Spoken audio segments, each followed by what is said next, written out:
Assalomu alaykum, hurmatli tadbirkorlar, chorvadorlar, fermer akalar. Mana bugun Surxondaryo viloyati Jarqo'rg'on tumaniga keldik. Fermerlarimiz bilan ko'rishib, sekin-sekin ketma-ketlikda birma-bir kirib chiqamiz. Bu fermerimiz ham bizlar bilan ishlashni boshladi. Bugun bizning ko'rim bilan boqayotgan kunlar menimcha ikkinchi kun. Adashmasam to'g'rimi? Ikkinchi kun.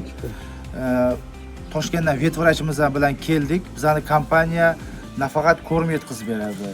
Undan tashqari o'sha molli kasalliklari, to'g'ri oziqlantirish, o'sha vet vrachimiz tomonlama konsultatsiya kelib, hamma kamchiliklarini tushuntirib etib oldini olishga harakat qilamiz. Hozir Abdurahmon bilan keldik, vet vrachimiz Arasamixda ishlaydilar. O'shanga Abdurahmon, bu yerda nima kamchiliklari bor, nima yaxshi tomonlari bor, o'zingiz bir tushuntirib ketsangiz.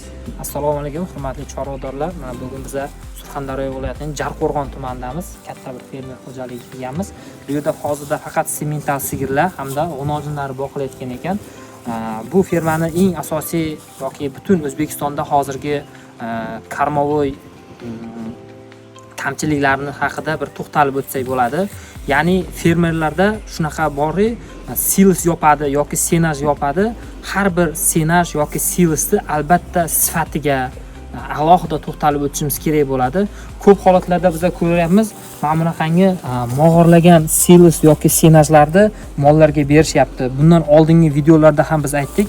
Bunaqa mog'orlagan, ya'ni zamburug' bosgan senaj, silos mollarga qat'iyan man etiladi. Chunki nimaga? Birinchi o'rinda molda o'zida har xil zamburug' kasalliklarini, aktinimikoz va boshqa yiringli yaralarni keltirib chiqaradi. Undan tashqari sutining tarkibida ham har xil infeksion toksinlarni ko'paytirib yuboradi. Bu ham iste'mol uchun yaroqsiz hisoblanadi sut ham. Undan tashqari bu sigirlarni buzoqlariga ham o'sha toksinlar noto'g'ri ta'sir qiladi. Buzoqlarda har xil kasalliklar ko'p olib keladi.